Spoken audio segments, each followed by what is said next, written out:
Friends, welcome to NS classes. My name is Neetu. आज की video में हम बात करेंगे डीएसएसबी टीजीटी कंप्यूटर साइंस के एग्ज़ाम के बारे में। आज जो है आपकी 2 शिफ्ट में एग्ज़ाम होना था। पहले शिफ्ट का पेपर जो है मैं आपको बता चुकी हूँ, पेपर जो है वो कैसा था। अब हम बात करेंगे सेकंड शिफ्ट के एग्ज़ाम की, ठीक है।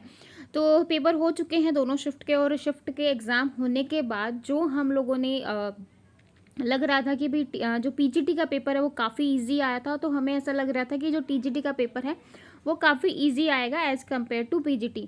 लेकिन टीजीटी का जो लेवल है वो डीएसएसबी वालों ने कुछ ज़्यादा ही हार्ड कर दिया है। क्वेश्चन ऐसे ऐसे लाइक ट्रिग्नोमेट्री के क्वेश्चन जो हैं, अकाउंट्स के क्वेश्चन हैं, इकोनॉमिक्स के क्वेश्चन हैं, जो कि आपके सीएस के जो कंप्यूटर साइंस का जो सेक्शन है उसके अंदर डाले हुए हैं। तो कहने को ये है कि भाई जो आपका पेपर का जो लेवल है वो बहुत ज़्यादा, जो आप बच्चे अब जो बता रहे हैं वो ये कह रहे हैं कि हार्ड है। आप कह सकते हो कि हार्ड है, क्यों?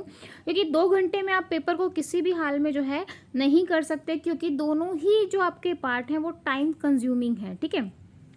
हिंदी भी सॉरी, आपका जो मैथ्स और जो रीजनिंग वाला पोर्शन है वो भी काफ़ी टाइम कंज्यूमिंग है, और जो आपका कंप्यूटर वाला सेक्शन है वो भी काफ़ी टाइम कंज्यूमिंग है।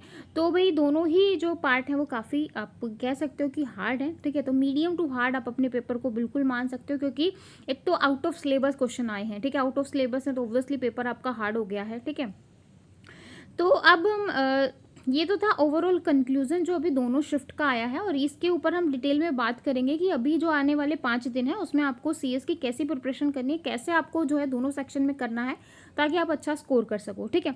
अब हम बात कर लेते हैं आपके सेकेंड शिफ्ट के पेपर की। दोनों सेक्शन के बारे में बात करेंगे, सेक्शन 1 और सेक्शन 2, ठीक है। तो चलते हैं बच्चों के कमेंट देखते हैं कि बच्चों जो बच्चे एग्जाम दे के आए थे उनको कैसा पेपर मिला, और उनकी कैसे जो है एक्सपेक्टेशन से अलग जो है आपको उनको पेपर देखने को मिला। तो जल्दी चलते हैं, सारी चीज़ों को डिटेल में डिस्कस करते हैं और एनालिसिस करते हैं कि पेपर का लेवल जो है वो कैसा था। हाँ जी, ये सेकेंड पेपर की बात है। यहाँ पर आप देखो, जनरल पेपर फिजिक्स में से क्वेश्चन आया था कॉन्केव मिरर इमेज का। हिस्ट्री में से पूना एक्ट का आया था। जियोग्राफी सॉइल रिलेटेड क्वेश्चन आया था। Country largest producer of diamond, ठीक है। तो इस टाइप के क्वेश्चन आए थे आपके जीएस के अंदर, ठीक है। करंट से 2-3 क्वेश्चन थे। कॉन्स्टिट्यूशन से आपके 2 क्वेश्चन थे। ऑथर ऑफ बुक पूछा गया था, ठीक है। तो ये क्वेश्चन थे। उसके बाद हम बात करें, ये तो आपका जीएस का है, ठीक है। हम सेक्शन 1 की बात कर रहे हैं। उसके बाद इंग्लिश की बात करें तो ईडीएम में से 2 क्वेश्चन, सेंटेंस अरेंजमेंट में से 2, स्पेलिंग करेक्शन में से 2, एंटोनिम सिनोनिम्स में से एंटोनिम्स 1 था, सिनोनिम 2 थे, ठीक है। पैराग्राफ वाइज 5 क्वेश्चन थे। एरर इन सेंटेंस 2-3 क्वेश्चन थे, ठीक है। Hindi, English, reasoning, math easy थी, बट मैथ्स जो है वो लेंदी था, ठीक है। आपकी हिंदी भी, इंग्लिश भी, रीजनिंग भी जो है और मैथ भी इजी थे, लेकिन वही मैं कह रही हूँ कि टाइम कंज्यूमिंग थे। भाई जिनको प्रैक्टिस है, जो एसएससी लेवल की जो प्रिपरेशन कर रहे हैं, जिनको रीजनिंग और मैथ्स काफ़ी अच्छा आता है, जिनका स्ट्रॉन्ग पार्ट है, वही जो है टाइम के साथ उसको ख़त्म कर पा रहे थे। अदरवाइज जो है फिर उनका सेक्शन 2 रह जाएगा, ठीक है, अगर वो अच्छे से टाइम को मैनेज नहीं कर पाएंगे तो। मोस्टली क्वेश्चन जो है वो स्टेटमेंट की फॉर्म में थे। अब सबसे बड़ी बात डीएसएसबी के अंदर ये है कि अगर आप एक सेक्शन को ऐसे ही छोड़ के चले जाओगे तो वापस आप उस सेक्शन में नहीं आ सकते भी। अगर आप ये सोचो कि मैथ्स और रीजनिंग को हम बाद में देखेंगे, पहले अपना सेक्शन को देख लेते हैं, तो भाई ये भी एक सबसे बड़ी प्रॉब्लम है कि भाई आप वापस से उस सेक्शन में एंट्री नहीं मार सकते, ठीक है। तो मोस्टली क्वेश्चन जो थे वो आपके स्टेटमेंट की फॉर्म में थे। ऑपरेटिंग सिस्टम में फंक्शन, ऑप्टिमल पेज रिप्लेसमेंट में से क्वेश्चन थे, ठीक है।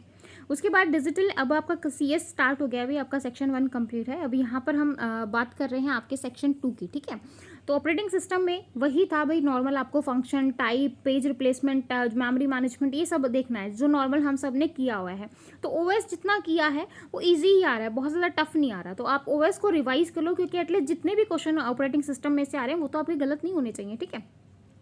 डिजिटल में से भी 4-5 क्वेश्चन थे और सब नॉर्मल थे, इजी थे, कोई ज़्यादा टफ नहीं था। तो जितना हमने किया है उतना आपको जो है एग्जाम में देखने को मिलेगा।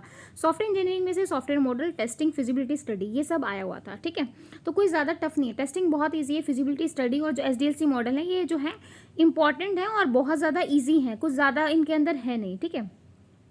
सी में से जो है आपका output, pre processor related, identifier, declaration rule, ये सब आया हुआ था, ठीक है। आरजीबी, CYM के corresponding value, triangle related coordinate and probability के क्वेश्चन थे कंप्यूटर सेक्शन में ही, ठीक है। तो ये जो प्रोबेबिलिटी के क्वेश्चन हो गए, ट्रिग्नोमेट्री के क्वेश्चन हो गए, ये जो है आपके क्वेश्चन आए हुए थे कहाँ पर भाई सीएस के पोर्शन में आए थे, ठीक है। ग्राफ से रिलेटेड क्वेश्चन थे। पाइथन से कोई क्वेश्चन नहीं दिखा, पाइथन से कोई क्वेश्चन नहीं आया था। ASP.NET के 2 क्वेश्चन थे। बिजनेस कंप्यूटिंग से इनैक्ट, EDB, EDC, DIC की फुल फॉर्म आई थी। MPG के एक्सटेंशन पूछा था। 15 से 20 क्वेश्चन ऐसे थे जो मतलब अनएक्सपेक्टेड थे, ठीक है, कंप्यूटर साइंस के अकॉर्डिंग, जो सिलेबस से बाहर थे, ठीक है। ओएसआई मॉडल डिवाइस से एक ही क्वेश्चन था, तो भाई सेकंड शिफ्ट में ओएसआई मॉडल से आपका एक ही क्वेश्चन था, लेकिन फर्स्ट शिफ्ट में जो है आपके ओएसआई मॉडल से 3 से 4 क्वेश्चन थे, ठीक है। तो ये था पूरा भाई एनालिसिस पेपर सेक्शन 1 का और सेक्शन 2 का ओवरऑल जो है बच्चों ने बताया है।